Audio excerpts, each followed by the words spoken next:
Welcome to The Explainer. Today, we're diving into a supernatural thriller that weaves together a restless spirit, a family's desperate hope, and a murder mystery that's been buried for years. This is a story about how a house can hold a secret and, well, how a new life can bring justice for one that was lost. All right, so let's get right into this story. And it doesn't really start with a ghost, It starts with a deep human longing. It's this feeling that's pulling our main character Rajni toward a destiny she just can't possibly understand yet. And that really is the question at the heart of this whole thing, isn't it? You have a couple, they're searching for a peaceful new beginning, and what they uncover is a violent death. They soon realize they haven't just moved into a new house, they've literally moved into a crime scene. So, first things first, let's meet Rajni and Mukul. They've been married for 5 years, and they're facing this deeply personal struggle that's really straining their relationship and their hopes for the future. You can see their whole situation laid out perfectly here. All the medical reports say they're fine, so they figure the problem has to be stress. And their solution? It's pretty drastic. Get out of the city, find some peace in this quiet town of Lonavala, and hopefully, finally, start the family they've been dreaming of. And I mean, this is a huge gamble for them. Rajni puts her entire career on hold for 5 full years. They completely uproot their lives, all based on this one hope that just changing their scenery will bring them the child they want so badly. So they do it. They arrive in the peaceful town of Lonavala, totally ready for their new life to begin. But it becomes clear very quickly that something else has been waiting for them there. Now, this isn't just someone admiring a nice house. For Rajni, it's this deep, almost magnetic connection. She feels like the house knows her, like it's been calling out for her to find it this whole time.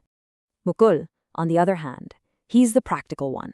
He's worried about the rent, trying to be sensible, but Rajni's fascination, it just turns into a full-blown obsession. She can't shake this feeling that this house is meant to be theirs. And then everything just falls into place, almost supernaturally easy. They meet the owner totally by chance. Turns out he's looking for a tenant, and he offers them this incredible deal.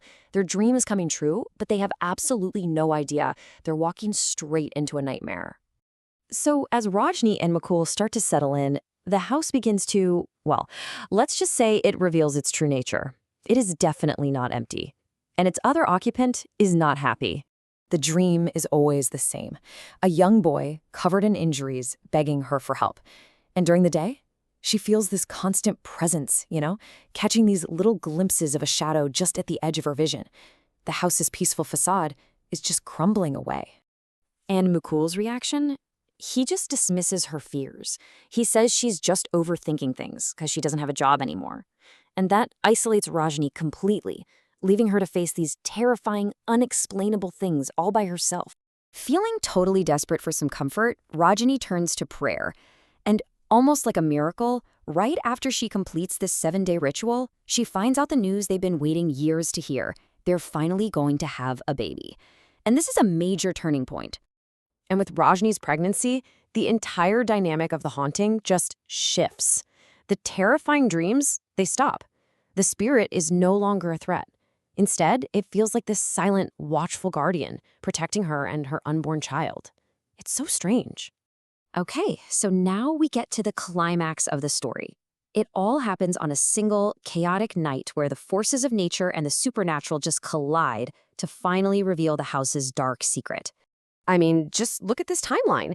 It shows this incredible convergence of events. A new life is beginning at the exact same moment an old death is violently exposed. The birth, the storm, the discovery of the skeleton, it's all connected. So you have these two scenes unfolding in perfect parallel.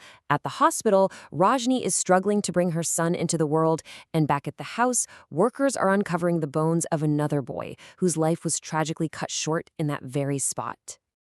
With the secret finally out in the open, the last pieces of this supernatural puzzle just start falling into place, and it all leads to this really shocking confrontation. So get this, right as the skeleton is found, the owner, Mr. Shaw, just appears out of nowhere.